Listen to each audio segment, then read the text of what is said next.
Hi, I'm Lydia Bennett, a woman who once thought love was enough. I believed in trust, in partnership, in the promises made at candlelit dinners and whispered late at night. But when the man I loved showed me a contract designed to erase me, I realized I had to show him who I really was, and what I already had. The air in the restaurant was thick with the scent of expensive perfume and roasted duck. Laughter bounced off the high ceilings. It was our engagement party, a room full of people who were supposed to love us. Daniel stood beside me, his arm wrapped tightly around my waist. He felt like home. Or he did, until he let go of me, reached into his jacket pocket, and pulled out a thick stack of papers bound by a clip.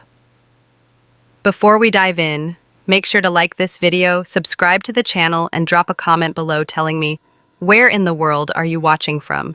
I love seeing how far this story travels. He held it out to me. In front of my parents, his parents, and all our closest friends, he smirked. It wasn't his usual charming smile. This one was sharp and cold. "If you really love me," he said, his voice loud enough for everyone to hear, "you'll sign the prenup." A wave of murmurs washed over the room. My mother's smile froze on her face. My father shifted uncomfortably in his seat. Daniel's mother, a woman who dripped with diamonds and disdain, leaned forward and added, "It's just protection, dear. Our family has wealth to consider." I looked down at the document in my hands. The paper felt heavy like a tombstone. My hands began to tremble. Daniel and his family probably thought it was fear. They thought they had me trapped, a little bird in a golden cage. But they were wrong. The trembling wasn't from fear. It was from the quiet, furious knowledge that they had underestimated me completely. It hadn't always been like this. When I first met Daniel, he swept me off my feet. He was everything I thought I wanted. He was handsome, confident, and worked in high-stakes finance, a world that seemed so different from my quiet life as a graphic designer. He took me on romantic trips to Napa Valley, where we drank expensive wine and talked about our future under the stars. We took long walks through Central Park in the fall, the crisp leaves crunching under our feet as he promised to build a life with me. "You won't have to worry about a thing, Lydia," he would whisper, kissing my forehead. "I'll take care of everything." And I believed him. I was so in love, so caught up in the dream he was selling me, that I started letting my own life shrink.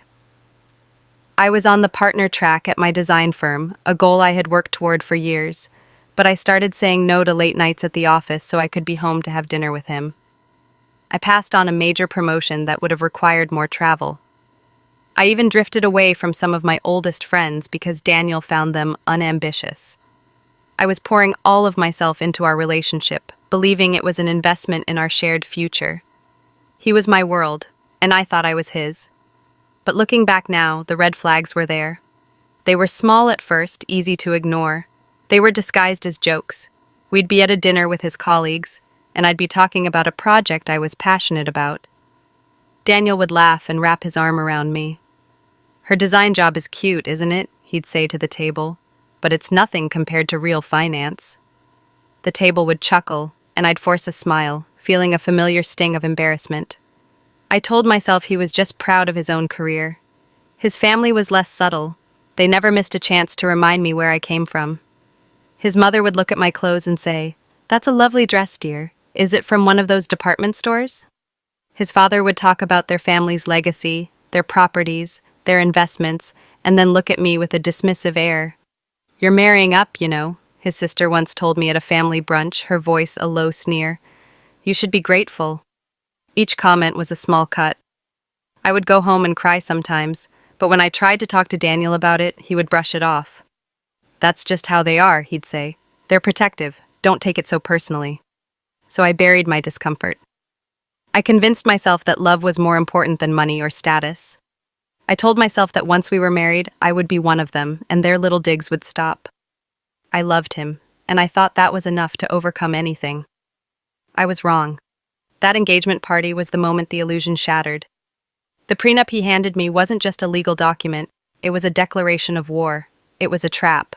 Later that night, alone in my apartment, I finally read it. My hands were steady now, my heart cold and clear. The terms were more insulting than I could have imagined. It stripped me of any rights to any asset acquired during our marriage. even if my own efforts contributed to it. It stated that in the event of a divorce, I would walk away with nothing but what I came in with. It went even further, restricting me from claiming any kind of spousal support, no matter the circumstances. It was designed to ensure that if things went wrong, I would be left completely destitute, erased from his life as if I had never been there. They all expected me to break. They expected me to cry, to argue, and then, ultimately, to sign it just to prove my devotion and keep my seat at their table. They thought my love for Daniel would make me accept any humiliation. They saw me as weak, dependent, and desperate. Instead of reacting, I just smiled. It was a small, quiet smile, just for myself. I took the papers, put them in my bag, and went home. As I reread the cruel clinical language, I didn't feel despair. I felt a strange sense of calm. I thought about my own past, the one they knew nothing about. What they didn't know was that while I was working my cute design job, I was also building something else in secret. For 5 years, I had poured every spare hour, late nights, early mornings, weekends, into developing an online organizational platform. It was a simple idea, born from my own frustrations, but it solved a problem people had. I nurtured it, grew it, and 2 years ago, I sold it to a major tech company. The sale wasn't announced in the headlines. It was a quiet acquisition. I never told Daniel, not because I was hiding it, but because it was mine. It was my achievement, my safety net, something that belonged only to me. After the sale, I didn't buy a fancy car or a new wardrobe. I hired the best financial advisors I could find.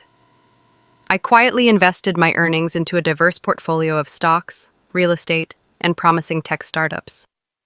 While Daniel and his family were looking down on me, my wealth was growing silently in the background. My portfolio was now worth nearly $69 million.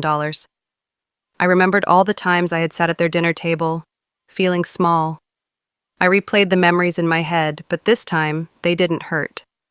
They felt different. I remembered a Christmas dinner where Daniel's father had patted my hand condescendingly.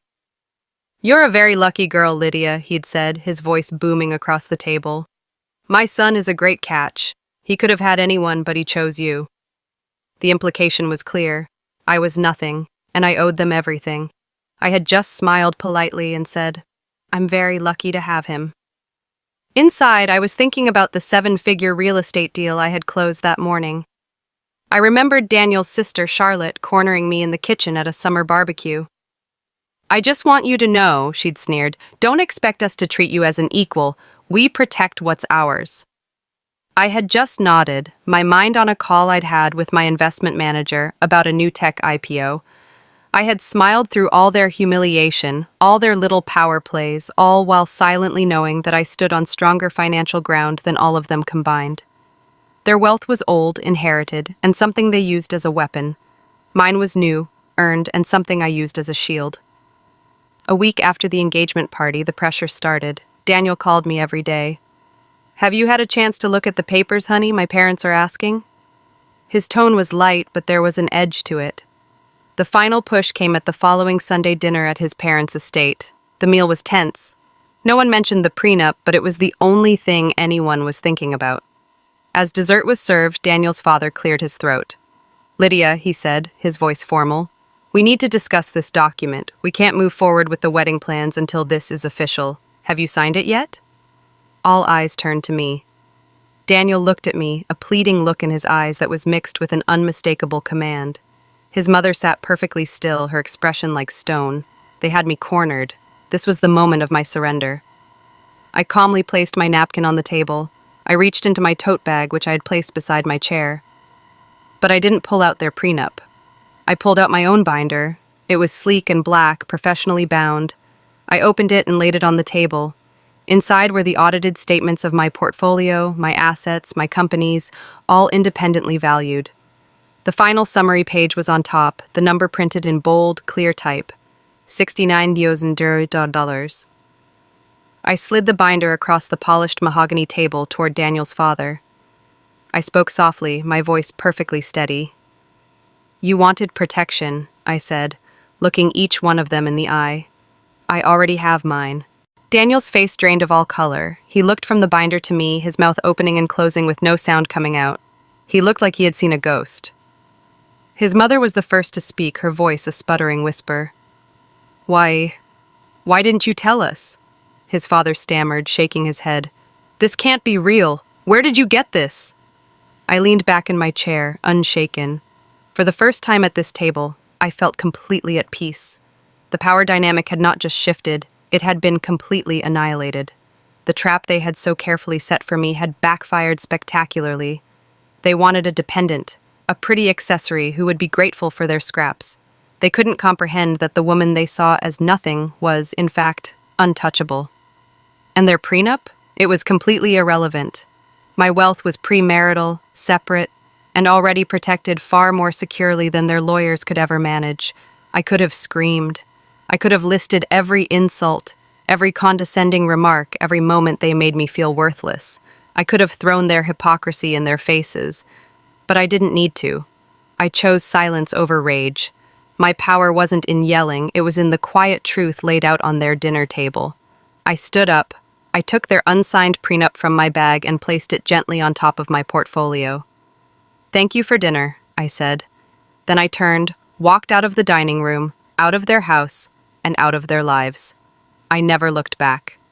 In the weeks that followed, Daniel sent a flood of desperate texts and voicemails. They were a mix of apologies, confusion, and accusations. "How could you not tell me?" one message said. "We could have been a real power couple," another one pleaded. He didn't get it. He never would. He wasn't in love with me. He was in love with the idea of a woman he could control. I never replied. I poured my energy into things that mattered. I started a charitable foundation to help young women from underprivileged backgrounds start their own businesses. I traveled, not to escape, but to explore. I rebuilt my joy piece by piece on a foundation that no one could ever take away from me. And that's how I learned that real love doesn't come with conditions or contracts designed to erase you. True partnership is about building each other up, not protecting yourself from the person you claim to love. If you've ever been underestimated or told you're less than, remember this: your worth is not determined by their opinion, and sometimes the greatest power speaks loudest in silence. If this story hit home, please like, subscribe, and share.